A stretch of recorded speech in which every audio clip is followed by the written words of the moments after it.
Sup guys, it's me, Go-To Micro Killer. Obviously, once again, returning to my channel, we have the monster of bunnies. Yeah. Yes. It's me. Hi. Bunny Monster. Spotify interview.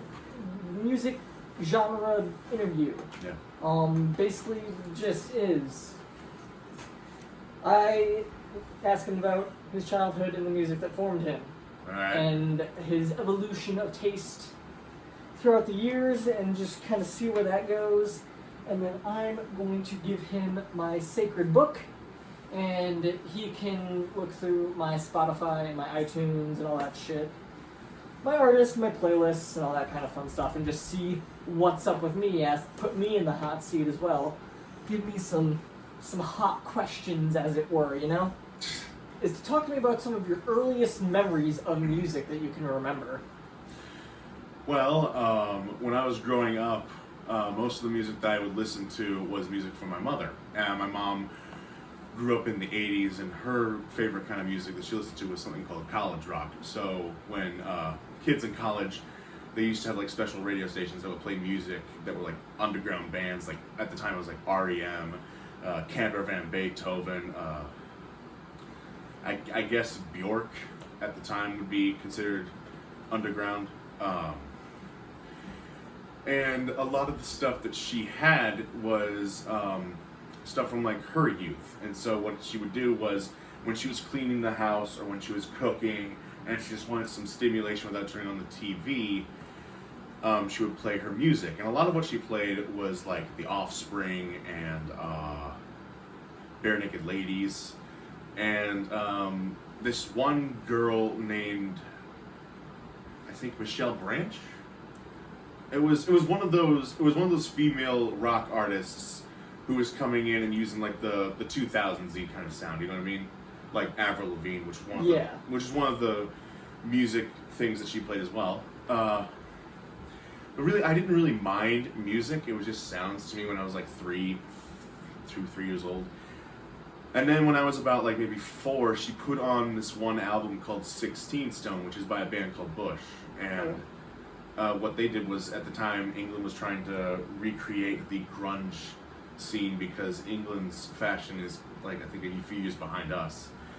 So this band Bush, they come up with this album, and one of the songs is called Machine Head, which is actually also a band name that you listen to. Yes. And that was the first song I think I became obsessed with, because I constantly kept wanting to listen to it all the time, and I would ask for it whenever I had the chance, because back then, when we were kids, believe it or not, we didn't have iPods, because Steve didn't invent wireless shit yet. So yeah, at the time, all the other kids were listening to like Ring Around the Bus, or Ring Around the Rosie, and The Wheels on the Bus. Nice. And I was the different one. I always said I liked Machine Head, and people didn't understand what it was, and that's fine. And then in kindergarten, she introduced to me a new band that she didn't play originally because she thought that it would disturb me. She played something called Nirvana, which is what I'm wearing right now. And the first song I ever listened to was Breed. It's their 4th track on Nevermind. And I remember being incredibly taken away by the sound of it, because I've never heard anything like that. It was raw. It was there was no coordination, but there was also like perfect timing for everything, it seemed. And it drove me nuts in the best of ways. I kept wanting to hear it over and over again. Like when a child finds a good movie, they play it for months on end. That's what I did with music. I went on YouTube when it first came up, when I was 6, and between those times I got my first guitar. It's not this one, by the way. This is one of my newest ones. But I got this little acoustic guitar. Not that one. I know, but for demonstration purposes. Okay. I got an acoustic guitar, and it was like those child ones. So. Yes, like a child-size version of that. This is the acoustic I have now. Nylon string. Very, very pretty guitar. I love it a lot. What kind of Offspring songs were you jamming? A lot of the songs that I fell in love with were from Splinter, which was it was like an album from 2003, and Okay. I don't hear a lot about it for some reason, because it's like their best work, and what I hear the most about is like their album called Smash, which had like Come Out and Play, Bad Habit, and those are all good songs. And of course, Low Self-Esteem. How can you forget that shit? But and then there was like the other ones. I think the one that people get crazy over now is when they try to do emo music, and they released "You're Gonna Go Far, Kid." That became their biggest hit. Yeah, that became their biggest hit, and I by that time I stopped listening to them because I don't know, they weren't good at emo. They were good at being like SoCal punk. Yeah. Which is what they were, was SoCal punk. And around that time, wasn't it transitioning out of like that early 2000s kind of like post-grunge kind of sound into like the new emo MCR kind of era around that time? Yeah, by the time like Splinter came out, I think shit like Creed and Stained, fucking Nickelback, all of those corporate bands for rock just started becoming popular, and it became trendy to play that stuff. So like post-grunge started merging with like emo music suddenly, and then there was like some other bands who tried to take advantage of it. Yeah, around like 2008. Yeah. And I think My Chemical Romance did the best job at it. That was another thing that I fell in love with. And it's just, all this stuff was popular back then, but then now it's just resurfacing because you would think that we'd want to go like advanced techno music and shit, but we start regressing after a while.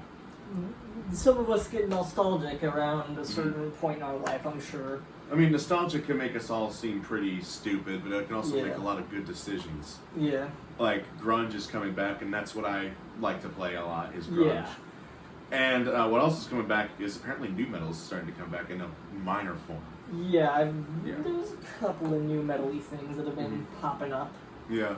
I mean, Slipknot's getting popular again, and they were considered nu metal. And so was Disturbed, which is hard for me to wrap my head around. I mean, I'm a huge Disturbed fan. I've been listening to them for about... I've been listening to them for about 11 years now. Wow, that's insane. Wow. A decade I've been listening to Disturbed. But, yeah, they've really, after the release of their second album, from what I could tell, they've been pretty consistently popular, because each of their albums have been hitting top of the charts upon release, if I remember rightly. Except for their last album. I forget how well that did, which wasn't, my cup of tea, but it's still great that they're putting out music. Same thing with Slipknot, which I have a huge obsession with their latest album, We Are Not Your Kind. Yeah. And so what would you say are, like, your biggest, like, favorite genres, and what kind of has been, once you kind of found out how to mold and expand your horizons and figure out what kinds of sounds you like and don't like, how has that kind of changed over the years, and what's kind of helped drive those sorts of changes from your kind of infancy and, in taking that sort of sound from, like, your mother, for example, you said? Well, I mean, I used to be all big into grunge, and then for a while in middle school, I found out more about, like, actually, what I was obsessed, the band I was obsessed with the most around middle school was the Beatles, because I only knew music from, like, the 80s and the 90s. I didn't go anywhere past 1977 or something like that. And then I found out about Pink Floyd, and then the Beatles, and then the Eagles, which was the oldest band that I knew at the time. And I found all these, like, new bands. I found this whole horizon of new music. And then I found U2, which I regret, but I found... You could say they brought you the horizon. My Chemical Romance, when they split in 2013, I just kind of, like, I was kind of pissed off. So I started listening to more of those grunge bands again, and then people started wearing Nirvana shirts again. And I'm like, some trend's happening. So I start wearing my Nirvana merch that I've had since I was like 10, even though it didn't fit anymore because I was now like 13, 14. But a lot of these people were just like using it for the icon, the fashion. Yeah. And then I think another band that really expanded my horizons was Daft Punk. Because if it wasn't for Daft Punk, I wouldn't have found other genres like rap or Skrillex at all anywhere pleasing. And I still don't find Skrillex that pleasing, but I've gotten more eased into rap music, like Post Malone, Kodak Black, and Eminem is okay. He just sounds the same in all the songs. I'm more of a, you know who I really like? Who's that? Tupac. Tupac and Ice Cube are my favorites. And the Ghetto Boys, of course. Around what time would you say that you started to get into like the more metal scene, as opposed to just like the grunge kind of stuff? I'd say when I started getting more into like metal besides grunge was when I started listening more to Metallica again. Okay. Because my dad tried showing me music that he listened to as a kid, and his music taste was bland, really bland. This is another controversial thing. I'm not a big fan of Van Halen. I mean, he was a talented guitarist, and I was pretty sad when he died. But I don't know. If your entire album is just shredding, I'm not gonna listen to it. Okay.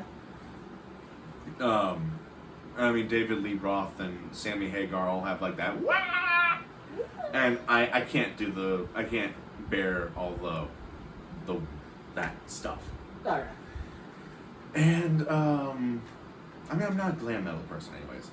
Okay. But okay, but to answer your question, where I got into metal was, I think I was at the age of 15 when I started getting more into metal, and then when I got into like the aggressive stuff. Was when I was 16. I started listening to a lot more of like new metal again, and I already liked Linkin Park when I was like 7 because of YouTube. And then I started going down more routes that were related to Linkin Park. Like I started listening to like Papa Roach, and I got into Slipknot, and then I got into a band called Kitty, and then I started going into different bands like Flyleaf, Evanescence, which I already liked because of the radio, and those bands. And then when I was 17, I met this guy right here, and he knew more metal bands than I did because I was listening to more of like the underground punk stuff. Yeah. And when you started recommending me these bands, I started listening to them, and I realized that I had no idea that these existed. Right, yeah. Like, a few of them I knew existed because of YouTube, but a lot of them, like Sepultura, whatever. Sepultura. Yeah. And I didn't know about bands like that, and I didn't know about bands like Carcass, or Gojira, or Lamb of God. I didn't know Lamb of God was a real thing until I was friends with this guy. Yeah. I know that a lot of people, they find music also not just through, bands and things, but like TV shows, movies, other sorts of soundtracks and things. Are there any sorts of shows or movies that you think also maybe helped influence your taste in music through this like metal and grunge kinds of sounds? Yeah, there definitely is. SpongeBob helped me find Pantera. And we all know what episode it was. It's when Sandy gets rigorous "I need to live before I die" syndrome. Right, yeah. And or she goes on a hibernation. Yeah. So what they do is, I don't know when in the band they decided to do this, but they hired the band Pantera to play some soundtracks in the background for when they were doing the crazy stuff. And it's crazy because I'm like, who's Pantera? And then I look them up, and then I find songs like Walk, Cemetery Gates, and stuff. And it's beautiful. It's wonderful. It's just, they didn't have Phil Anselmo on there, though, because I think by that time, when they made that episode, they disbanded. Possibly. I would have to look into that. Because I know somewhere around there. They had just the instrumentals in there for the TV show. Probably because Phil Anselmo would kill any little child's heart if they just heard, "Oh!" in the middle of SpongeBob. Yeah. I mean, I know I would scream. Yeah. And also, SpongeBob helped me find a band called Ween, which is neither metal nor is it grunge. It's avant-garde. It's kind of like avant-garde, like pop, weird thing. I wouldn't even call it. I think it's just. Oh, is it just I think it's just experimental avant-garde. Okay. Because a lot of the songs you would never listen to on the radio. If you've ever heard Push the Little Daisies, the lyricist is just always just so high-pitched. Constantly, unnaturally high-pitched. Wait, Ween or Tiny Tim? No, Ween. Oh, okay. In that one song, it changes. Okay. Because then in Ocean Man, the lyrics, the singer's voice is like pushed down. It's Yeah. really low.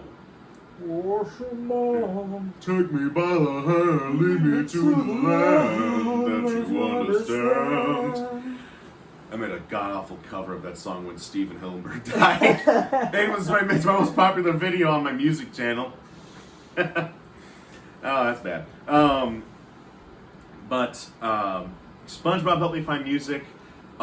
Friends kind of helped me find music. Oh, okay. In some weird ways, and so did How I Met Your Mother. And Criminal Minds didn't really use a lot of good music. They just used a lot of like it sounded a lot like Enya's music. And I mean that's good, but it's nothing I would listen to while I'm driving, obviously. Yeah. But a lot, I think also from the Digimon movie, I found a band called the Mighty Mighty Boss Tones. Because in one scene, I think it's close to the ending, the song The Impression That I Get just starts playing. And I love that. I love ska so much. Did you ever watch Power Rangers? Yes, I did. I did watch Power Rangers. I watched every version of Power Rangers.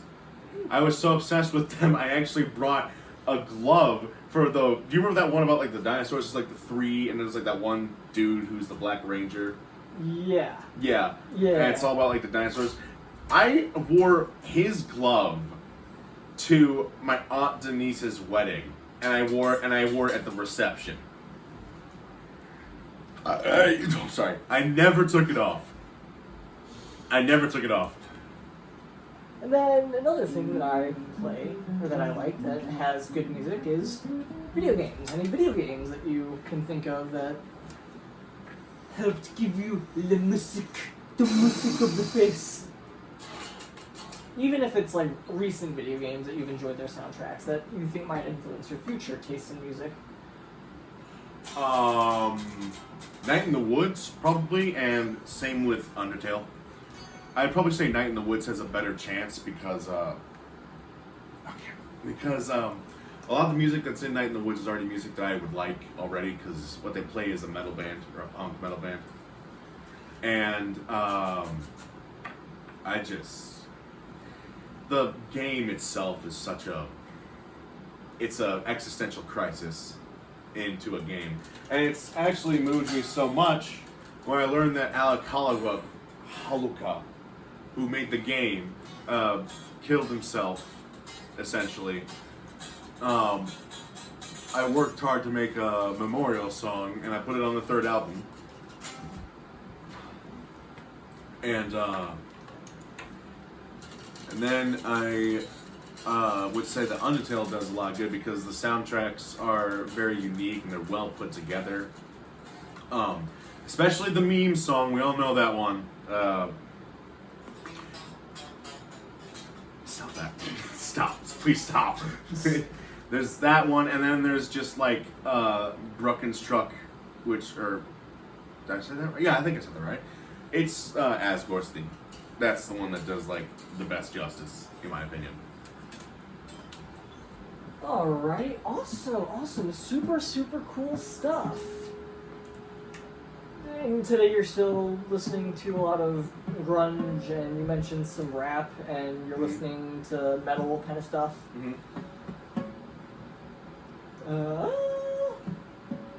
Any predictions on where your music taste will go in the future?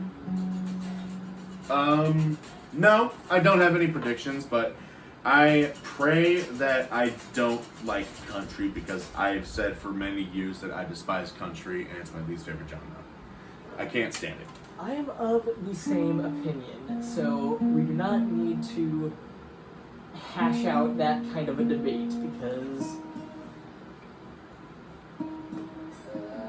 it's just stylistically not my thing. I cannot deal with country at all, especially when lyrically it's a lot of the same stuff over and over again. And yeah. Was there any playlist that you had on like iTunes or on Spotify or something that you wanted to talk about that had some special groupings of songs? Maybe got some memories on some playlists and special songs you want to be like, this is my childhood or whatever. I don't fucking know. It's okay. However you react to songs that just make you piss your pants. I'm gonna shit my pants. I'm gonna shit my pants. I guess this is a playlist that was made by my mother. It's songs that I fell in love with in my teenage years. So there's like Bittersweet Symphony, No Rain. There's Machine Head, obviously. There's the Cranberries, which I was a big fan of. Oh yeah, the Cranberries. Mm-hmm. My Own Worst Enemy. Do you know the band Vertical Horizon? Or do you know the song Everything You Want? It goes kind of like this. Oh yes, I do know the song. I do know the song. Yeah, that kind of stuff. And then there's a lot of one-hit wonders on here, but then there's also like a lot of like Alice in Chains, Lenny Kravitz, and Radiohead's another band I like. Oh yeah, Radiohead. Mm-hmm. Let me see.